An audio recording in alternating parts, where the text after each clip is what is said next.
News, Nairobi. For the first time since Kenya adopted free primary and free day secondary education program, the early childhood education will receive government capitation. This is after the Presidential Working Party on Education Reforms recommended the allocation of 1,170 shillings in capitation for the pre-primary. The report further recommended the establishment of minimum SH package for all public schools, which will be a fixed operation cost and capitation that will enable a school to operate irrespective of the number of learners enrolled. Shadrach Miti with that story. The current capitation funds for schools is based on a flat rate formula where all learners from all schools receive equal capitation.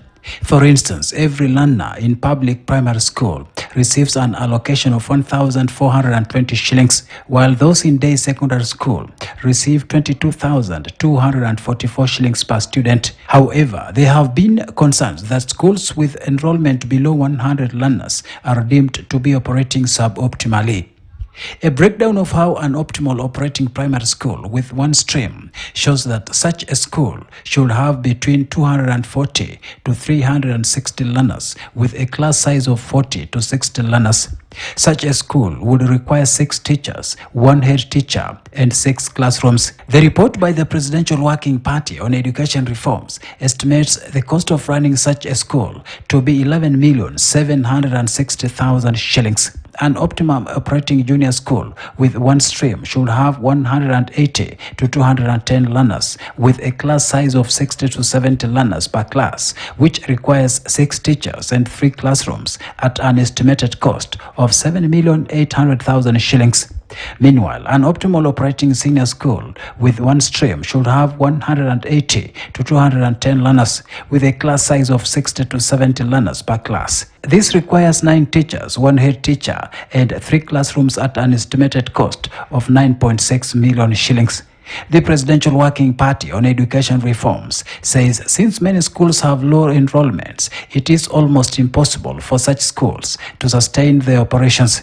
Hence, the recommendations of a minimum essential package. Accordingly, the team adopted a minimum essential package of 70,000 shillings for pre-primary, 537,000 shillings for primary, 2 million shillings for junior school, and 3 million shillings for senior school. On capitation, the team proposed an upward review of the allocations across the entire basic education structure, with pre-primary getting 1,170 shillings, primary 2,238 shillings, junior school 15,000, and senior school 22,527 shillings. The big and good news, however, is the recommendation to have capitation for pre-primary and the adoption of the minimum essential package for schools. Shadrach Miti, KTN News.